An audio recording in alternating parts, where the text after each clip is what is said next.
Ayan guys, nag-ready na ko. Nag-ready na ko kay gloves. Mag-gloves ko na ko kay para dili na ko na akong kamot.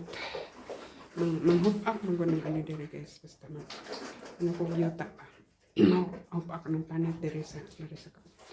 Kaya na gloves. Natag sa mother-in-law. Mag-gloves ako ko. Iyaham unta ni hindi man kaigo sa iyaha. So magtanong o kuan kanang tawag ani patatas. Ay, ayan ang patatas. Ako ni siyang itan. Yan. Hoping dili siya ma-frozen pero tabunan man siya uyota. So bisan ka cute niya. Yan na ako pagtanong. So good luck to me sa atong kung ano po laing experiment. So ano siya guys, kanang ang tawag ano ni tubo naman siya. So pwede na po siya itanom na walay salingsing. Hindi tatag ka na walay salingsing pero murag ng salingsing tanan. Hinayon ra ka na makuan ang sani ihang sana yung tumubo maputol sayang okay ay tuwa wala na nasalingsing sila tanan. So ako ning itanong sa gawas sa garden and tawag ani magkaulanon man, so mas maayo, it's better magkaulanon para mabisbisan dayon. Pero ako pang i-cultivate tong akong tamnan. Hala, nagano na. Asan na yung tubo? Tulo na putol. Kaya nisok-sok sa aning. Tara. Pwede na po siya walay ba? Matubo ra na siya kay na may mata. So, kung daghan siyang mata, better, much better kung daghan siyang mata para daghan po siya og kuan kanang matubo ba. Parihaan niyo kanang puti nga gamay. Salingsing kuan niya. Dito wala puros natubo siya tanan, so careful lang ko ani tanom na ko sa gawas. So samahan niya ako guys. Pas na ko guys para actually nag-start na ko. Ako lang gikuha akong cellphone stand. So ako siya cultivate before natin ako itanong ang patatas. Ayan. Nag-cultivate na ko. Nag-start na ko cultivate. Ako sa gipanguha ang wild grass. Sama rin ako pag butang akong cellphone. So nag-start na ko. Ako sana siyang i-cultivate para kapalo ko kung unsa kalalom ang tubuan. Wait lang. Tara. Nagani wild grass. Dress ko ng strawberry. Midakot ang uban. So dili may akong kanan. And dali magbubuhanin pa kana inang tubo ng wild grass. So kamatis akong batang dali as usual. Na nagpupo diha pa. So kana. Hearing siguro. Ay, gumatoy man. Masig ka to na siya. Kung nanisulod is garden. Sana lang ang gano'n. Tarang ako rin na mulak. Diyo tara siyang bulak karon compare last year. So ang pikas nga side, tabingi siya guys. Kaya ang pikas nga side akong dipotol. Para dili mo kuan sa silingan. Silingan naman gud na lahi na siya diha. Part. So ilahan ng fence. Dali ra may dapit. So mag-start na ko. Tara akong hindi pang akong bungkal.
marami bang.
Anak.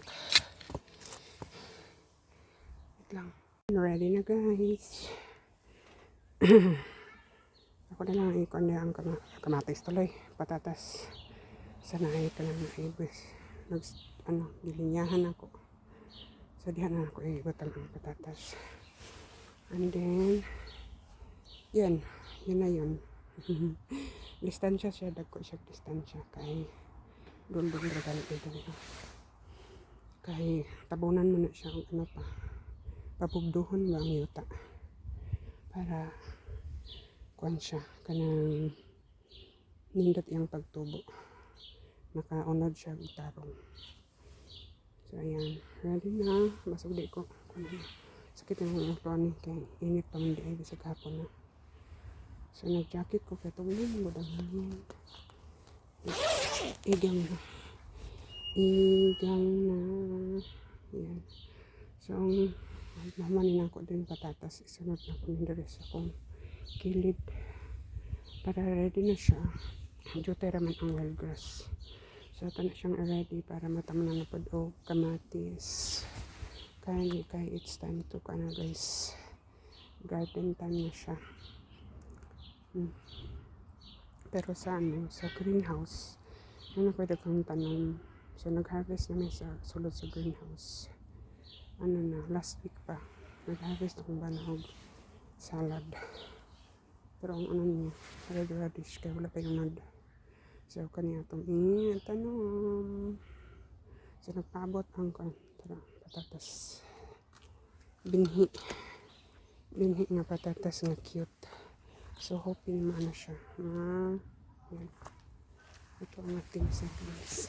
Hoping maano siya. Salir. Salir. Ayan. Yan ang itsura niya. Ang fence niya, ang brown is sa silingan na.